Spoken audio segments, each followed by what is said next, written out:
Hi hello வணக்கம். Welcome to Thiranjothi kitchen. நாம இப்போ வஞ்சிர மீன் ஃப்ரையை தான் பார்க்க போறோம்.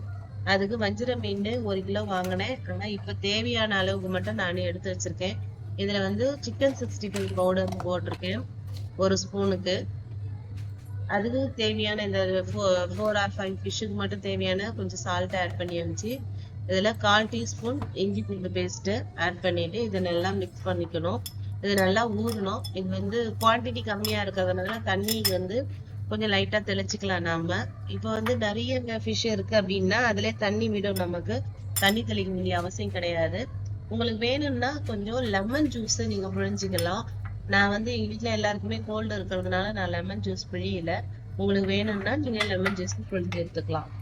இது வந்து ஒரு 1 ஹவர்ல இருந்து 1.5 ஹவர் நல்லா ஊறிச்சுன்னா டேஸ்டா இருக்கும். பொதுவாவே நாங்க ஃபிஷ் பொறுத்த வரைக்கும் முதல் நாள் வாங்கிட்டு வந்துட்டு நைட்டு ஃப்ரீசர்ல நல்லா ஊற வச்சுட்டு அடுத்த நாள் தான் நான் ஃப்ரை பண்ணுவேன்.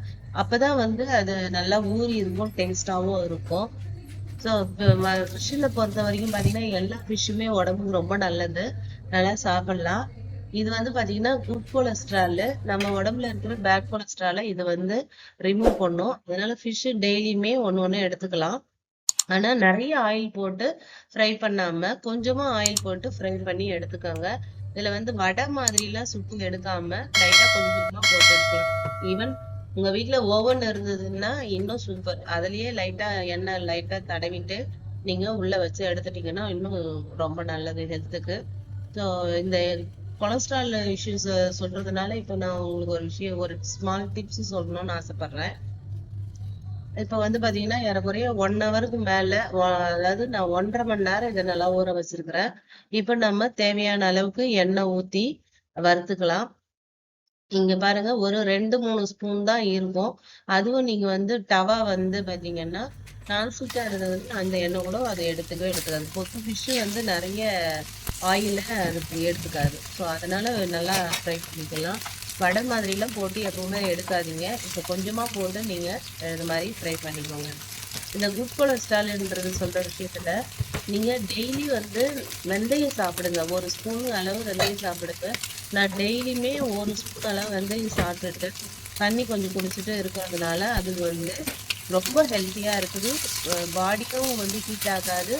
அதே மாதிரி கொலஸ்ட்ராலும் அதுல கம்மியாகுதுன்னு சொல்றாங்க. அதுக்கப்புறம் சுகர் பேஷண்ட் இருக்கிறவங்க அதை சாப்பிட்டாங்கன்னா சுகரும் வந்து நார்மலா இருக்கு அப்படின்னு சொல்றாங்க. ஸோ நீங்க வெந்தயம் ரெகுலரா நாம சாப்பிட்டு எடுத்துக்கிறத விட வெறுமனே வாயில போட்டு தண்ணி போட்டுக்கலாம். இது வந்து நம்ம முளைக்கட்டி அது பண்ணணும்னா தான் ப்ராசஸ்னால நம்ம வந்து அதை செய்யறதுக்கு சோம்பேறித்தனம் பண்றோம். இந்த ப்ராசஸ் இல்லாம 1 ஸ்பூன் வாயில போட்டோமா தண்ணி குடிச்சோமா அப்படின்னு போனா கரெக்டா நம்ம வந்து நம்ம வேலையை பார்த்துட்டு இருக்கலாம்.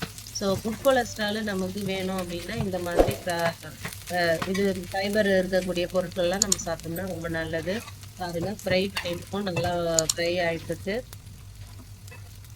இப்போ நம்ம எடுத்துடலாம். பாருங்க நல்ல சூப்பரான ஒரு வஞ்சிர மீன் ஃபிஷ் ரெடி ஆயிருச்சு. இதில் கொஞ்சமா ஆனியன் கட் பண்ணி வச்சுக்கோங்க. முடிஞ்சதுன்னா உங்களுக்கு வந்து பெப்பர் கூட நீங்க தூவி சாப்பிடலாம். உங்க வீட்டில் செஞ்சு பார்த்துட்டு உங்களோட ஃபீட்பேக்கை சொல்லுங்க. தேங்க்யூ, நன்றி.